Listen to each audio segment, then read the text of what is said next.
Thank you for allowing me the time tonight to address the council. My name is Tim O'Brien. I'll get right to it. I'd like to talk about the council meeting that was done in January to recognize General Teamsters Local Union 200 for the transit employees. In the meeting and in the Journal-Times article to follow, it was stated by the administration that they wanted the city of Racine to be known as a union town. And it was stated, I quote, "It is a climate now where employers are working very hard to not recognize workers' collective bargaining rights in the workplace. We want to acknowledge that you bargain these wages and benefits and working conditions in good faith and honor them," end of quote. I think that is great, and I'm happy and welcome the Teamsters, but I'm confused why such a friend of labor in a city that embraces the hard work of unions haven't sat down with the two longest standing unions with over 70 years of service to the city and its citizens in meaningful negotiations. The Racine Firefighters Local 321 and the Racine Police Association contracts ended December 31st of 2020, and here they sit today with no movement to negotiate or settle. These two unions have sacrificed and gone way past the extra mile during the pandemic to assist the city, its citizens, to get through this tough time. They have tirelessly served the city without regards to their own health or their family's health when we go home after our shifts during the pandemic. The calls of service keep rising. I feel it's time the city keeps with their motto of a labor city and talk to the two oldest unions in the city. Thank you. Thank you. The next speaker is Alfonso Gardner from Mount Pleasant.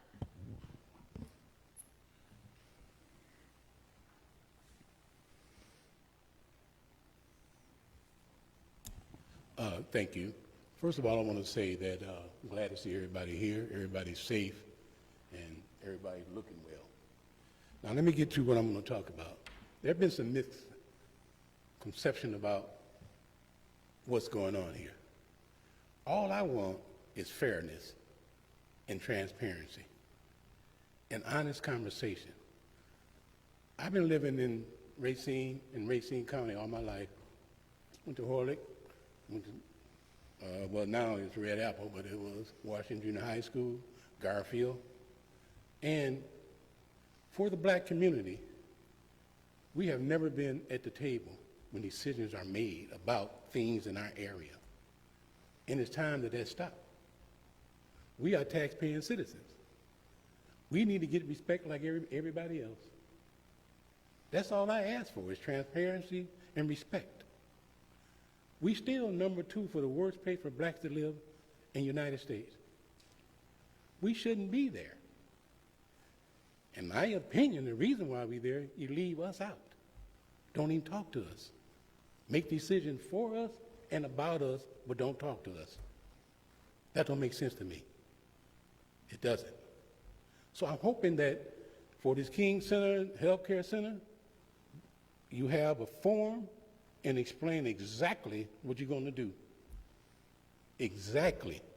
No shortcutting, no lying, no conniving, none of that. Tell the people what you want to do. Now, we have 5 black elected officials here, 2 on the county, and 1 appointed at Racine Unified. So that's 8. I have never seen 8 black people that can make decisions in my life since I've been here. That's a win for us. And what I'm calling for is they form a black caucus to deal with issues that wouldn't have to come to this. You could go to the caucus and let the caucus come out here and say what's going to happen. That's a win for all of us. That's all I ask. I've been fighting for development, everything for this city, jobs and everything. I'm going to continue doing that because I've been here all my life. I'm raised here, born here, and I'm going to stay here till I die. So let's get serious about what we're doing. Include everybody. Don't leave nobody out. Nobody. Because we all taxpayers, we all count, we all are human beings. And let's treat everybody like that. Thank you. This concludes the public comment segment.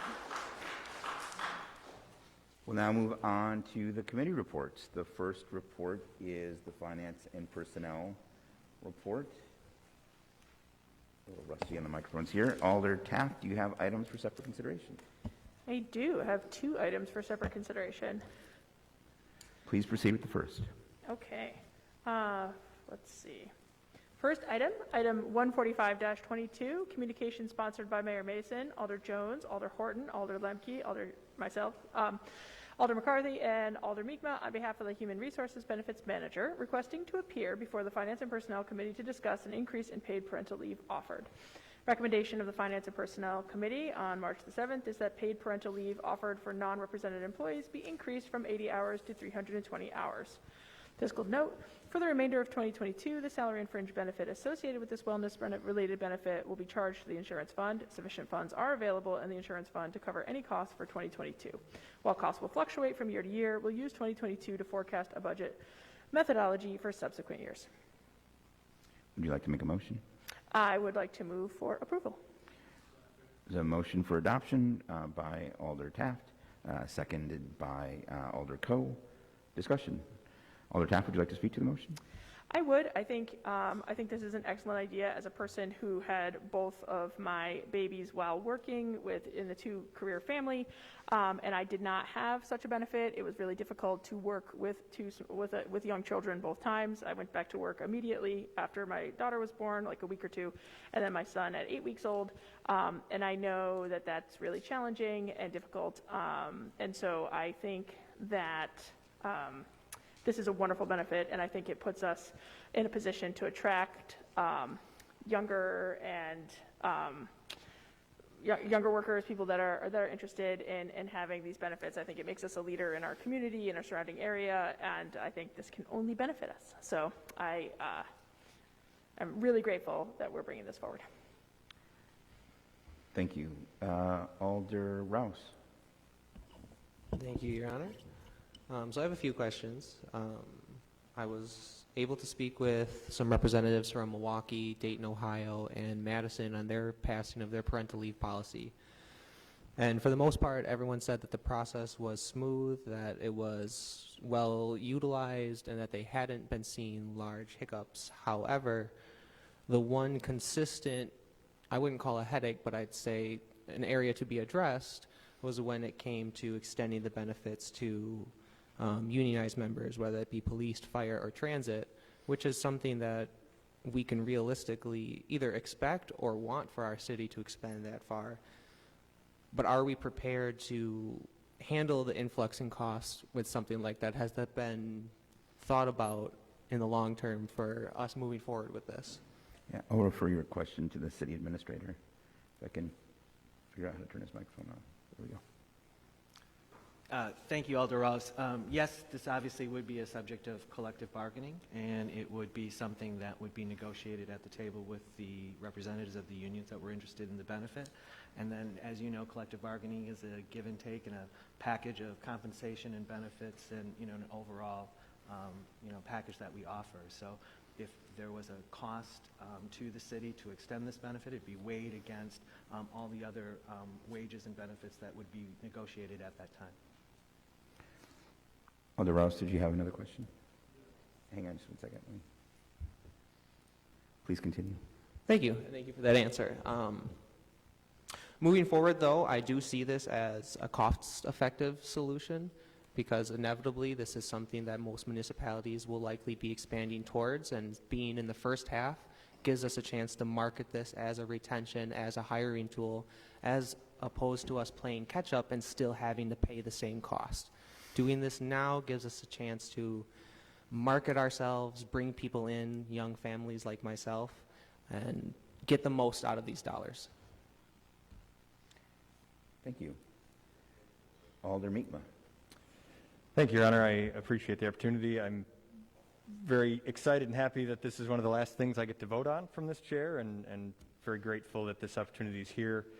And I do, much like Alder Rouse just identified, I do hope that this is something that can be extended to all, both represented and non-represented, because I think this is so very important. And, there's a lot of conversation around the financial impact and the retention of staff or recruitment of staff, which I think is very important. But I wanted just to take a minute to touch on the impact of the family and how important this really is in that regard. The first few months are really a bonding period that can really set the stage for the rest of the child and the child's parents' lives. The bonding period is essential and is something that has been extremely undervalued for a very long time. This is especially true when it comes to fatherhood. Many fathers take little to no time to be exclusively home with their newborns in the first few months. This has the potential to stunt the bond between child and father. This is especially true in high-risk environments or with children with developmental challenges. A child's growth and development benefits most from a holistic approach, which means it ideally includes both parents if at all possible. Prioritizing early bonding has also shown in some cases to impact the likelihood that the family will stay together longer, as that bond created also has shown to strengthen the bond between the mother and the father. This change is something that can improve the early development of a newborn and their parents by something that can I said all that, so I'm going to skip that part. I can go on and on about this. I think it's so very important. Extending paid leave for birth child also improves the child's overall health. Their families are more likely to make on-time vaccinations and to not miss well baby checkups because they have the time to prioritize that. That alone has been proven to be preventative of childhood obesity rates, ADHD, and heart and hearing-related issues. Also, and interestingly, it's making sure parents have the time to prioritize their infant's care has shown to reduce obesity, hypertension, and cardiac risk when those children reach the age of 40. So this isn't just an immediate impact. Something like this can actually have a long-term impact on the health of that child as they grow into adulthood. I honestly can't think of many things that are better than making sure children get proper care and time with their parents. When we look at this from the long-term prevention lens, we can see that we are not only preventing early childhood issues, but in many cases aiding the development of well-rounded, asset-strong youth that will become positive contributors to their community. These will be the next generation caretakers, decision makers, and leaders. Would we rather have these young people be ensured every chance to be successful instead of not even getting to the starting line on time, which unfortunately happens with a lot of young people when their parents aren't given the opportunity to be home regularly, spending that quality time, and ensuring that both the mother and the father have that opportunity. So this is a really great step. I'm very excited to be making this decision with all of you tonight. I hope that we're all able to support this. And I just really wanted to take a chance to show how important this is to the life of the child that this would significantly impact. So thank you all for bringing this forward tonight. Alder Peterson. Yes, quick question. Which insurance fund is this coming from? I'll refer your question to the city administrator.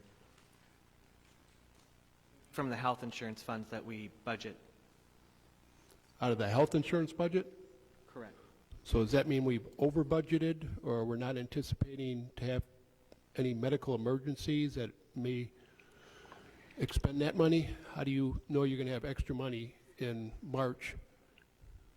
Just based on the experience of the fund and the claims that we've had prior, we believe that this year we can easily cover those expenses that we think we've projected. Obviously, it's a baseline as we discuss with finance and personnel, and the finance director can certainly give you more detail, but we feel comfortable that those monies are available in the insurance fund this year, and then based on that experience going forward, we may have to bring, other budget items or expenses to you to incorporate.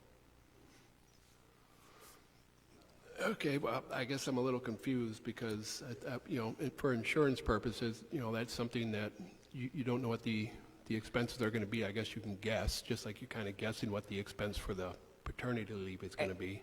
And I would say that's accurate in almost every expense, right? We never know if we're going to have, a catastrophic case come forward, sadly for an employee that could be an exponential increase in our costs as well. We do the best we can with our actuaries to estimate based on experience, based on, surrounding experiences, but yeah, it can't be predicted complete accuracy, but we believe that the expense of this program and people implementing it this year, we can cover. All right, conceptually, I have no problems with this. I do think if it's good for the non-reps, it's good for the reps as well. I don't know what you say give and take. I'm not exactly sure has been given up for this. So I would think it'd be good for the reps just as well as it is for the reps. The reps versus reps and non-reps. I have problem with this becoming language and going forward when we have no dollar amount. Okay, insurance is going to cover it for this year. We've over budgeted for insurance. But I have a problem with it being permanently in place with no budget number, no dollar numbers attached to it. Conceptually, no problem. Put a dollar value to it. And if I could just add that I completely agree with you that for non-reps, or I'm sorry, for collective bargaining units, they can come forward anytime if they're interested in this particular benefit or a package of benefits or wages. They can come forward anytime and ask to negotiate or make an offer that the city could react to. Alder Caprillion. Thank you. I do have a handful of comments, and I was also going to speak on some benefits of this, but I think Alder Mi'kmaq was quite extensive, and Alder Rouse, so thank you, Alder Mi'kmaq. The only other benefit that I read up on was the increased rate of breastfeeding and also the fewer infant deaths. Racine, along with our some neighboring municipalities, we fared horrible across the nation in our African American infant mortality rate. So if we can be a part of improving that, that'd be fantastic. But my questions, I will just dump them all at once, but if we need to take them apart to be addressed. The first question that I would have in regards to this extended leave, can this leave be intermittent, meaning that they could either be part-time or broken up into different intervals, or does it have to be concurrent? And also, does this run concurrently with FMLA? And also during their time of leave, during that time, will they also accrue more sick time and vacation time? I will refer your question to the city administrator. And I'm going to bring up the benefits manager because now we're getting into the details of implementation, and that's why we have Amelia Lean, who I give a lot of kudos, who did a lot of groundwork on this and really researched a lot of communities, the few communities in Wisconsin that are doing it, and we learned a lot. So thank you, Amelia. Yes, Amelia, please.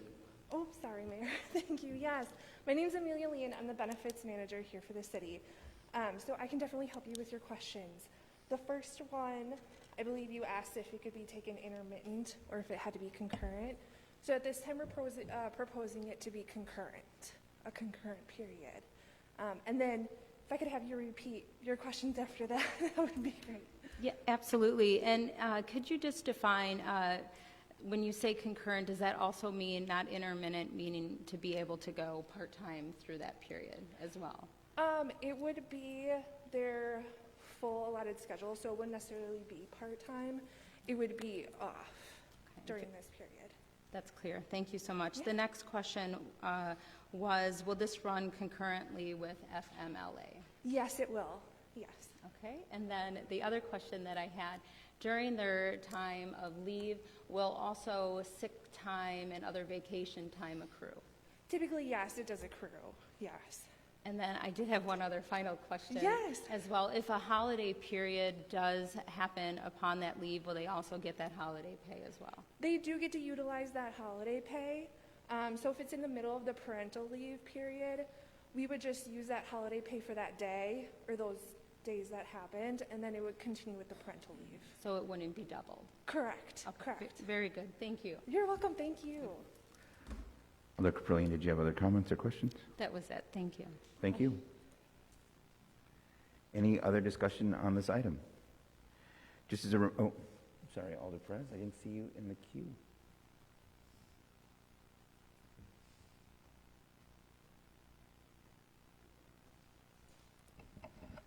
Please proceed. It's not showing up on my screen, so I'll look for your hand moving forward. You have the floor, sir. May I speak, Your Honor? Yes. Thank you. I'm impressed that the city is thinking proactively this way.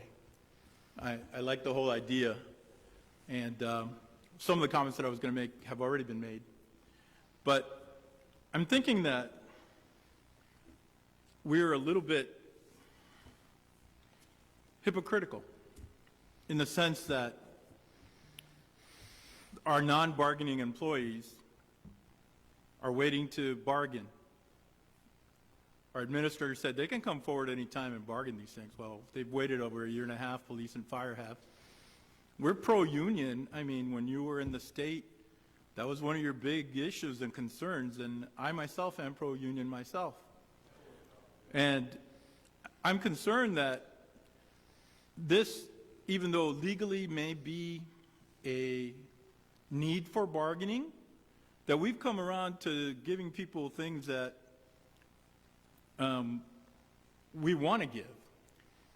This is a great incentive for new employees, but also needs to be an incentive for our unionized employees. We made a big deal of the transportation union coming in just a couple of weeks ago.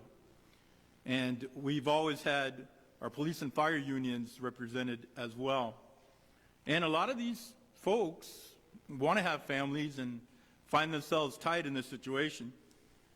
And for them to come in and bargain, then they usually have to give something up. It's part of the bargaining process. I get that. I was on the KPAC in Kenosha for the teachers union. So I understand that a little bit, but I would say that we would do much better as a community if we could just say, hey, if you're an employee, we can give you this. We support families. We listen to what the alders on the other side there mentioned about the benefits of maternity and paternity leave, and those things are amazing. We look at our community and we're rated for bad health care. We're bringing in health care into a school which we just celebrated. And this is a type of issue, I think, that we need to go beyond our fixated vision and open up and say, we value families. We value growth in our community that's positive. We want to make our employees the best they can be because we understand that they are taxed working in this community, that it's become a community where it's becoming, maybe anecdotally, it may be true, a little dangerous at times to work in here. We're having all kinds of issues. Mr. Gardner mentioned that we were still rated, even in the new ratings that just came out, we're still rated as a poor city for African Americans and Hispanics as well. And so I'm thinking if we can do a little bit, we could start with accepting that if this policy is as good as we tout it to be, then we need to find a way to make it for all our employees, not just the non-representative. And I think we as a community and as alders need to really say, if we're serious about families in our community, we have to find a way to make it available to everybody, not just the non-represented employees. And I don't know, is it legal for us to take that step? And maybe the city attorney can answer that for us. Sure, I'll ask the city attorney to address the process of collective bargaining. Well, I mean, technically, it is something that has to be agreed to between the city and the unions. So if the council proposes that this be automatically brought before the unions, can we do that and then have them respond sooner than later? Well, there are a number of issues left outstanding that are currently technically under bargaining. So it could be one of the things the Common Council could direct the labor negotiators to talk to the unions about, yes. Well, would that only happen when they're in the process of negotiating? At the time whenever that's permitted again, since it's been a year and a half or so since they were last at the table? Well, there are times that contracts can be reopened, but typically these are the kinds of things that will be discussed during negotiation periods. All right. So I would encourage council to think about this as we move forward. Maybe we need to make a motion. I don't know if it fits right now. It could be a new one, but that we support this policy for all employees, not just the non-represented ones. Thank you. Thank you, Alder Preds. I just want to make sure, this is our first day back. Alder Perez's light didn't shine up on my screen, so I just want to make sure. Is there anybody else left in the queue who would like to speak to this item? Okay, we do not yet have electronic voting back up, so we are still doing roll call votes. And so when the clerk calls your name, please vote as you wish.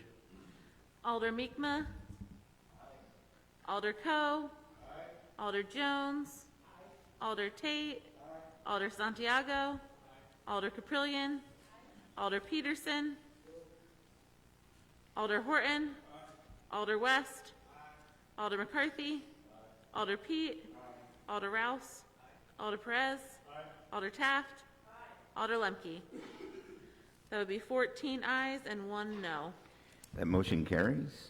I want to congratulate everyone who worked on this issue. It's a really important topic for our employees and potential employees, and I think recognizes the importance of parental leave as people are starting their families. So thank you to everyone who worked on this, particularly the HR staff and the administrator's office, who were critical to getting this prepared.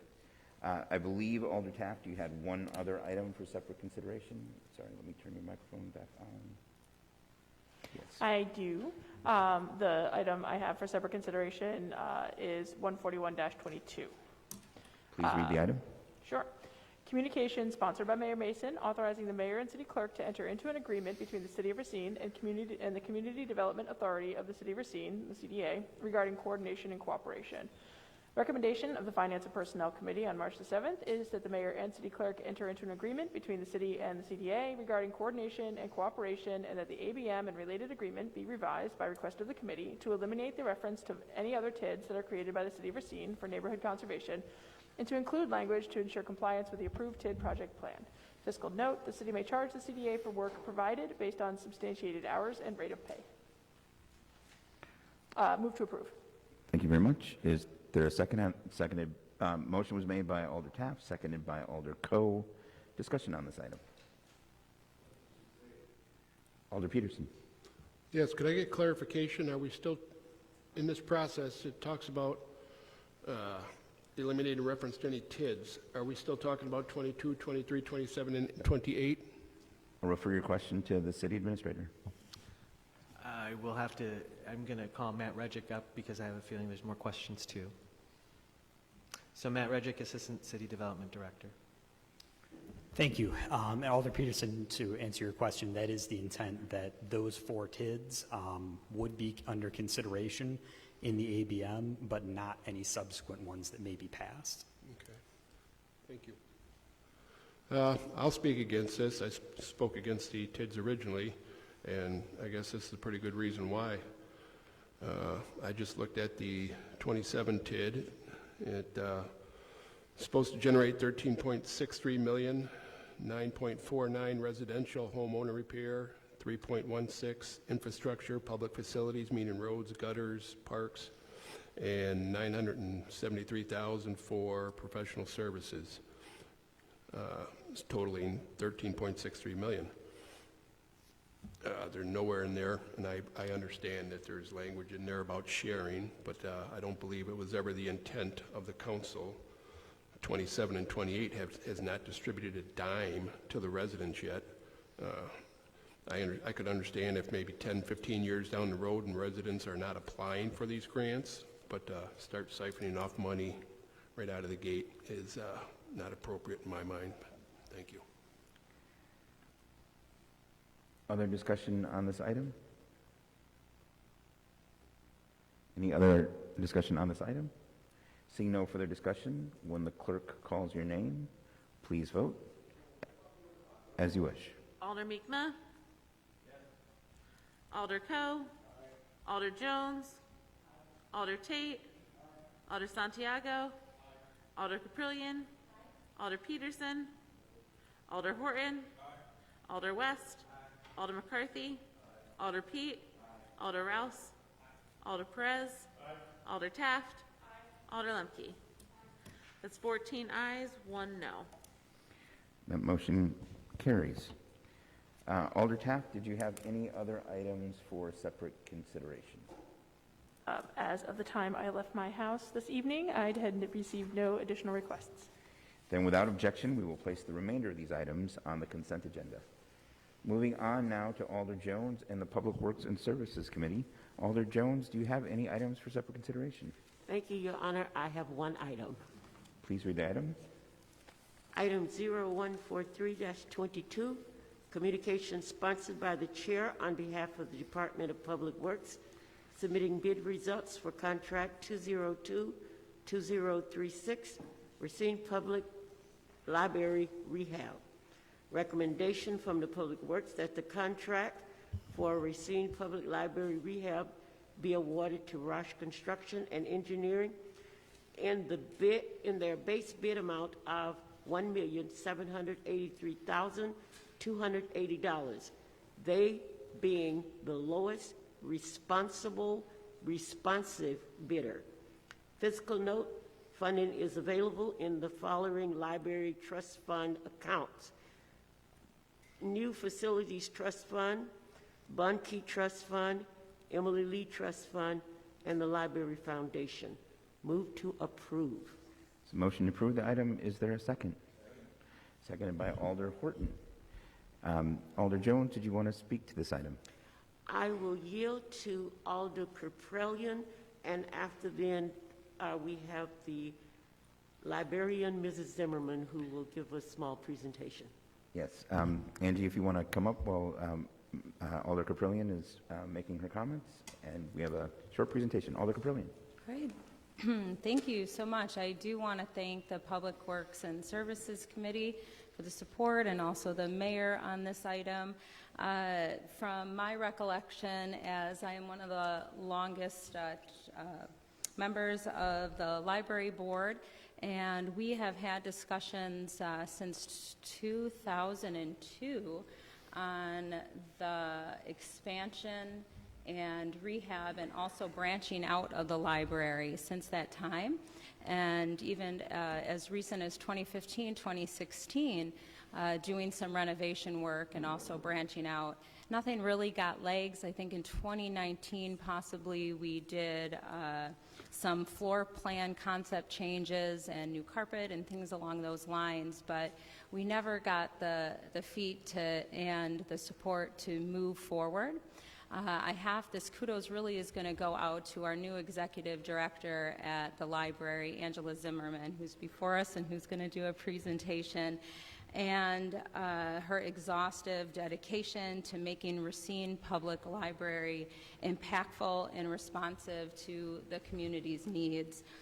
With her leadership, the collection of the input from the staff, and also with the guidance of the Racine Public Library's strategic plan and the board of directors support, we all are going to be getting this experience and rediscover this innovative library, as you're going to see. So I won't go into all the very new and forward designs that Racine is going to have for the library. You'll be able to see them, I believe, with what Director Zimmerman's going to present, but thank you.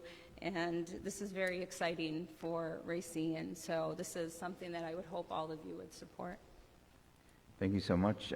For those of you who have not had the opportunity to meet our librarian, Ms. Zimmerman, in person, this is her first visit to council in person, so please welcome her. And Angie, you have the floor.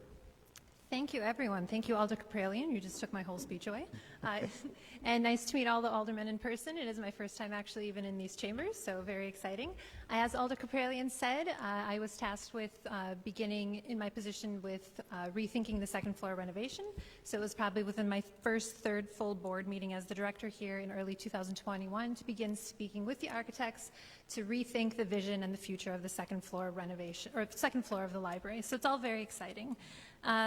I just would like to speak holistically really quickly on libraries in general. So libraries have been and are rethinking, changing their focus. I think I used the phrase at the Public Works Committee, from collections to connections.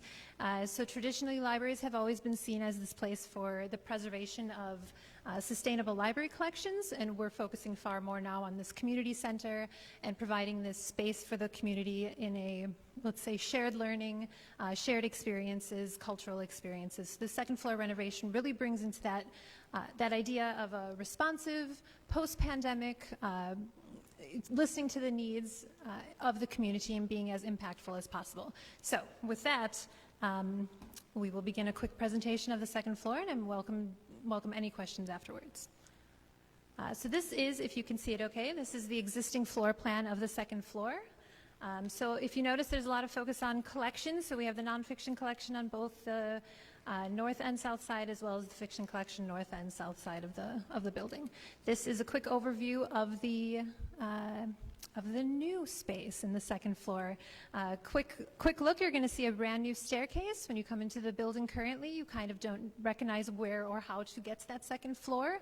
Access to the Adult Services Department is a little bit hidden, and people come in wondering how to get up to that second floor. There's also a very important point over here on the west side. There's a second access point to the library via Lake Avenue. So everything we looked at in regards to this renovation was how can we be as accessible and welcoming to the public as possible. So that is the floor plan. Now we will see the renderings.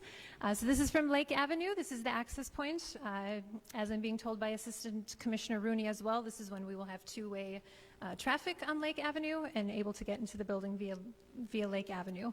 Right now the only access point is via Library Circle Drive. So this is the staircase looking in from Library Circle Drive. Again, as you walk in currently, the staircase is kind of hidden off over to the left. This brings it far more into the center of the building so people can see the access, how to get to the second floor and access the adult services collection.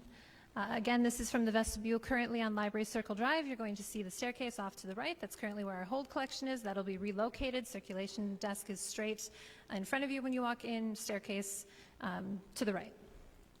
This is the staircase access point from the second floor. I would like to point out that the staircase was a pretty big deal in the strategic plan as well, to rethink how to get to the collections on the second floor.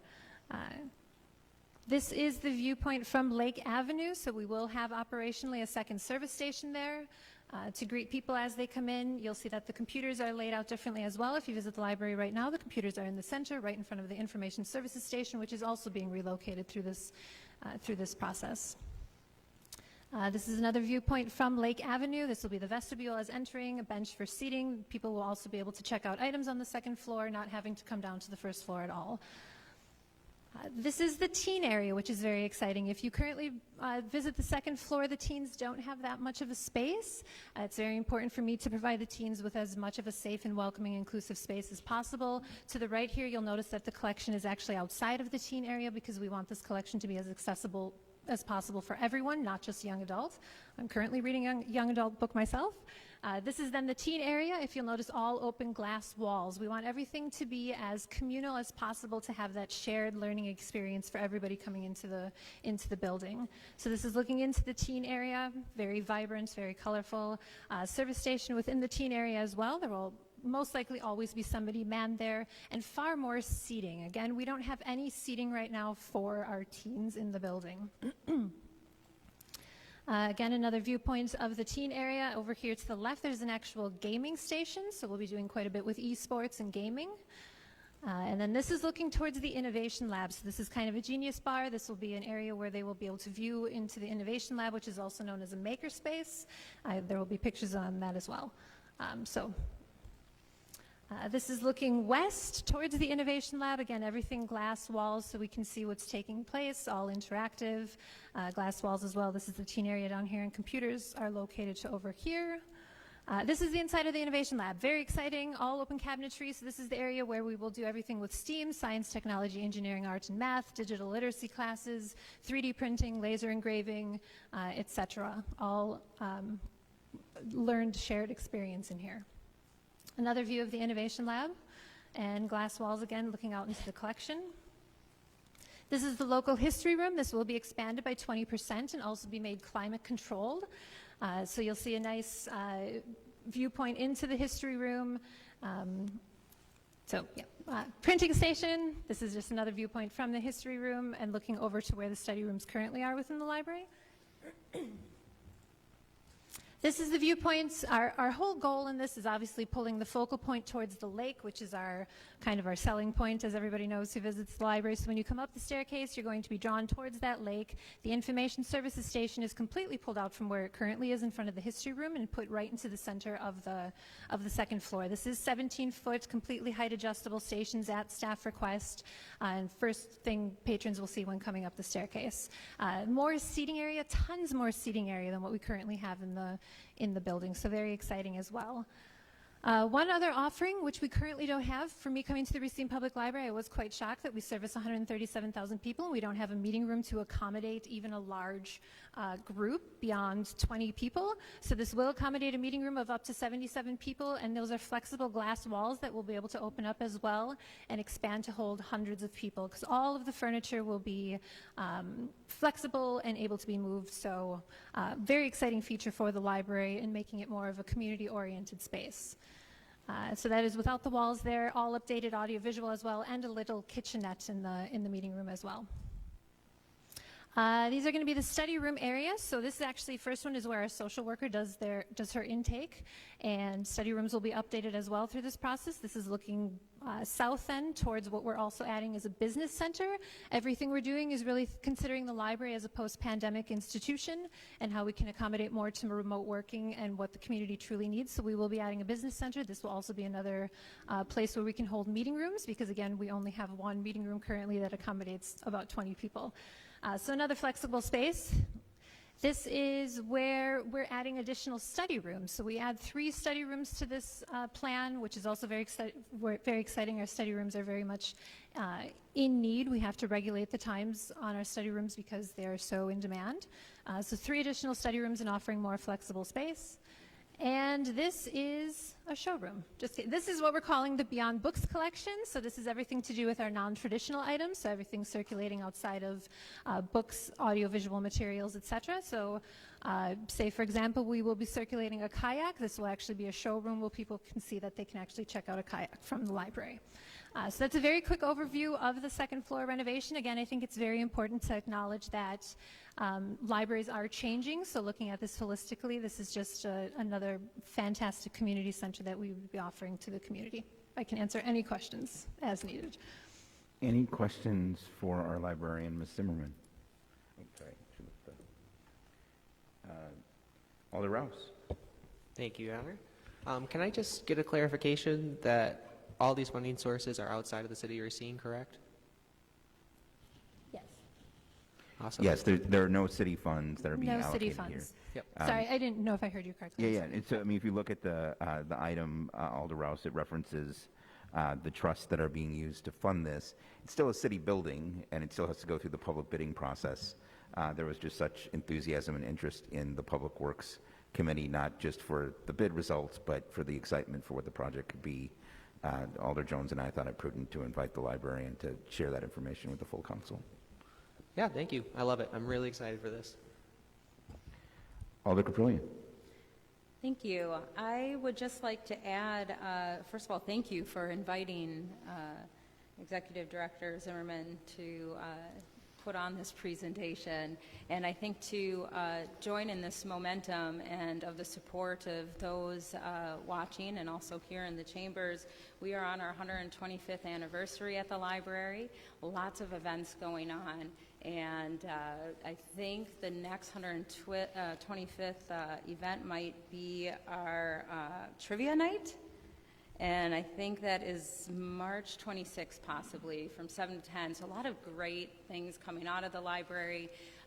Please come partake. And also, monetary support is fantastic. Look at the changes that we're making. And we would love that investment into that space, just like all of us here tonight are going to invest with this vote. So thank you. Thank you, Alder Caprillion. Any other alders wishing to? Alder Tate II. Thank you. My one question was, as these renovations are occurring, what are kind of the plans to maintain service without interruptions? Because these are pretty extensive and happening all over the place, and the library is already a very integral part of many people's lives. So kind of what's the vision for maintaining that openness and that accessibility while these transformational changes are occurring? Great question. Excellent question, thank you. So I do have the phases already for the construction process, and we will be remaining open the entire time. So we will be shifting the collections as necessary, but also something such as important as access to computers, those will be relocated downstairs, and all signage and correct posting will go out to the public as needed, but we will remain open the entire time. Excellent, thank you. Alder Horton. All right, thank you, Mr. Mayor. Just want to say I want to thank the Director Zimmerman, even though I was on my way out of being on the library board, but just to see that your vision and your hard work is playing off. And I think that it's great that there's something for the youth in the city and kind of innovative things that have been added to the library. Just wanted to say thank you. Thank you. Other comments from alders? Thank you very much, Ms. Zimmerman, for your presentation. This was great. Thank you. So again, what we have before us is the approval of the bid for the Racine Public Library rehab, item 143-22. Seeing no further people in the queue wishing to speak to this item, when the clerk calls your name, please vote as you wish. Alder Mikma. Aye. Alder Coe. Aye. Alder Jones. Aye. Alder Tate. Aye. Alder Santiago. Alder Caprillion. Alder Peterson. Alder Horton. Alder West. Alder McCarthy. Alder Pete. Alder Rouse. Alder Perez. Alder Taft. Alder Lemke. 15 ayes, 0 noes. Excellent. Thank you very much. That motion passes. Alder Jones, did you have any other items for separate consideration? No, I do not, thank you. And I would also just like to thank Director Zimmerman for that wonderful presentation. Hear, hear. And Thank I you. have no further items for separate consideration. Excellent. Then seeing no objections, we will place the remainder of the Public Works and Services Committee agenda on the consent agenda. We'll now move on to Public Safety and Licensing. Alder Coe, is this an item for separate consideration? Nope, not at all. Then without objection, we will place this item on the consent agenda. These items, rather, on the consent agenda. Moving on then to Planning, Heritage, and Design. Alder Pete, do you have any items for separate consideration? No, sir, I do not have any items for separate consideration. Then without objection, these items will be placed on the consent agenda. Moving on then to the Office of the Mayor report. Alder Tate, these are direct referrals, and I assume will be requested for separate consideration. Yes, they will.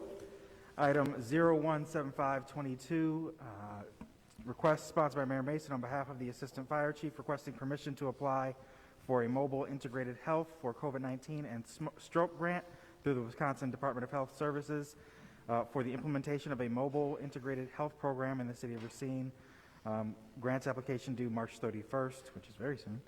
The recommendation is that the Assistant Chief be authorized to apply for the grant. Yes. And the application will not exceed $30,000, and there is no local match required. Move to approve. So motion to approve the item. Is there a second? Seconded by Alder West. Any discussion on this item? Just people may ask, why is this a direct referral? You may notice that the timing of the grant application is due March 31st. We didn't hear about the grant until after the committees were scheduled, but in order for them to apply, we would have to take action today. Any further discussion on this item? Seeing no further discussion, and the clerk calls your name, please vote as you wish. Alder Mikma. Alder Coe. Alder Jones. Alder Tate. Aye. Alder Santiago. Alder Caprillion. Alder Peterson. Alder Horton. Alder West. Alder McCarthy. Alder Pete. Alder Rouse. Alder Perez. Alder Taft. Alder Lemke. 15 ayes, 0 noes. That motion passes. President Tate, could you read the next item, please? Next item, 0178-22, communication sponsored by Mayor Mason on behalf of the Commissioner of Public Works, submitting a professional services agreement between the City of Racine and Foth Infrastructure and Environment, LLC for engineering services to develop plans, specifications, and estimates for design and interim planning for the construction of a city-owned transfer station for solid waste. Fiscal note, the cost of this agreement is a not-to-exceed amount of $55,600, and funds are available in the DPW Land Improvements account. This is the action item of the presentation we received during Committee of the Whole. Move to approve. The motion to approve this item from President Tate, seconded by Alder Coe. Any discussion on this item? I'll quickly speak to it. Obviously, as a city, we want to make sure that services that citizens depend on don't get interrupted, and losing the ability to transfer their solid wastes would be a significant disruption to those services, and certainly they wouldn't stand for it. Certainly moving forward with this particular proposal and making sure that we maintain a timeline so that there's minimal disruption to those services is critical. And I do want to give kudos to Commissioner Rooney for his efforts in a relatively quick turnaround since his appointment as commissioner to get a feasible option before us and, before ultimately the landfill closes, although it's actually closing sooner than the estimates we were given. So kudos to Commissioner Rooney, and hopefully we can maintain the services that our residents expect without interruption. Thank you. Thank you. Alder Taft? Thank you. Forgive me. Wastewater Commission went right up till 6 o'clock, so I had to watch from home. But I did watch the presentation, but I had to leave to come here, so I didn't know if anyone asked or what the question. Have we identified potential locations for this at this time? This station. That's what this next phase is to do. To identify the location specifically. Okay. Thanks. I just want to echo Commissioner Rooney's comments about the work that DPW staff to get this there, just to echo what President Tate just said, and then also acknowledge the work that FOF did to help get us to this place of having this report. Seeing no further discussion on this item, when the clerk calls your name, please vote as you wish. Alder Mi'kmaq. Alder Coe. Alder Jones. Alder Tate. Alder Santiago. Alder Caprillion. Alder Peterson. Alder Horton. Alder West. Alder McCarthy. Alder Pete. Alder Rouse. Alder Perez. Alder Taft. Alder Lemke. 15 ayes, 0 noes. We'll now move on to the consent agenda. President Tate, at this time I'd entertain a motion to approve the consent agenda. There's a motion to approve the consent agenda. I'm going to give it to Alder Jones. I think she just edged out Alder Coe there. All those in favor of the consent agenda, please say aye. Opposed? That motion carries. We are now on to Common Council announcements. Just as a reminder that Common Council announcements are limited to recognition of city residents and employees, memorials, and non-political community events. Discussion of matters related to government business is prohibited. Alder Horton. Thank you, Mr. Mayor. Just want to say happy birthday to my oldest son, Maurice Horton Jr., and that I am very proud of him. Thank you. Thank you very much. Alder Rouse. Thank you again, Your Honor. I just got to give a shout out to Stan Anderson and the Venmo Challenge of Racine for reaching their goal of $100,000 raised and donated to Racine businesses. I wish you the best of luck, Stan. Don't know what you're doing next, but thank you for your help. An excellent milestone. Thank you. Alder Mi'kmaq. Thank you, Your Honor. I appreciate a few minutes or a few moments here. As I sat down and was reading my calendar, I realized our final meeting as a council falls during spring break, and I will be in Florida. So this is officially my last meeting in this chair as a member of the Common Council. So that may be great news to some or bitter news to others. I don't know, but I think I just want to say a few words this evening, if I'm allowed to, since and maybe I will come back for a public comment or two here and there. We'll see. But so just first and foremost, I want to make sure I take this opportunity to thank the city staff. I think without the hard work and the energy and the effort and the time and the lack of thanks they often don't receive is I just commend them so much. Every city employee, from inside City Hall to every role played throughout the city, is so insanely important, and they are so deeply appreciated by myself, and I am sure by all of us here on this council. So I first want to say thank you to the city staff. Thank you for working with me and any requests, questions, ideas, as crazy as they may have been, that I put forward. I sincerely appreciate all of you. I want to obviously thank my fellow council members. I've served with a great number of council folks, and I have appreciated every single one. And we may not always have agreed. We may not always have been on the same page. But I do believe that everybody does what they believe is correct, and they do what they believe is right, and I respect that. And I sincerely appreciate the time and energy that every council member puts forward to be up here. It takes courage to be a council member. It takes courage to put yourself in this chair and doing the work that gets done. And again, often thankless hours put in, and I think that is worth a round of applause from each of you. I'm not saying we should do that now, maybe later, but right now. But I think everybody deserves to be appreciated for that, and I appreciate all of you very much for this time and for, once again, giving me the opportunity to serve all of you and to serve with all of you. And that obviously extends to the mayor and his staff and his team, equally appreciative of all of the time and energy that the mayor, that you put in, that your team puts in. There's just so many good things I'm sad I'm not going to get to be a part of directly, but hopefully in some way indirectly. I obviously would not be able to wrap this up without appreciating my family. I will say my wife was a strong reason why I am stepping away. I got a lot of strong encouragement from her, but, my family is very young, and I want to be, we got the opportunity to vote on something that was very family-oriented tonight, and it's so fitting that that's one of the final things I get to vote on, because that is the main reason I'm stepping away. I'm so excited to be to spend more time with my two young boys and helping raise them and teach them and watch them become the men that they will ultimately become. So with that, I just want to thank you all one more time and thank everybody who's been a part of this journey. I know the journey's not over, it's just changing. I look forward to seeing all of you do the good work, and who knows, best things may be yet to come. So fingers crossed, and thank you all one more time.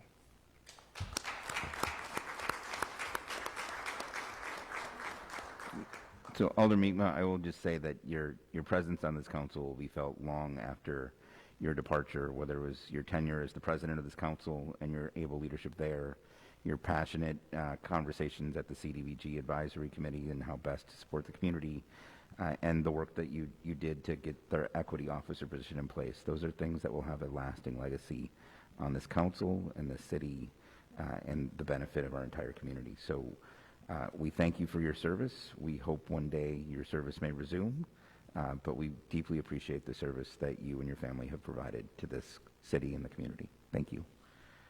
Alder Taft.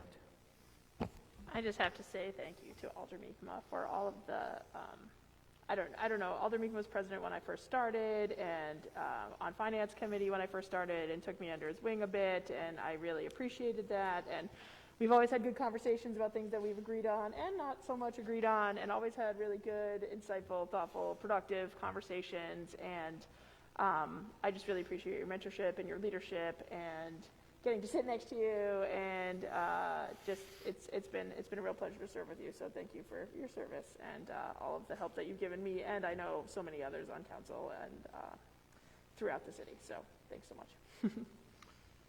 Thank you. President Tate? We're going to do this. We're going to take the next few minutes and heap some praise on Jason Mi'kmaq. All right. Because it's, one, he's worth it. He's been a great alder. He's been here the entire time I've been here. He's my presidential predecessor. And I remember us taking a road trip to the League of Municipalities several years ago, where we really got to understand each other. And if you haven't, other council members, take a road trip with one of your colleagues. It does make a difference in the relationships that we have and the understandings that we build with each other, and knowing how one of your colleagues views a situation or can anticipate how one of your colleagues views situations and understand why they might feel as passionate about something that you might not fully understand. And it's been an honor to serve with Alder Mi'kmaq on this council.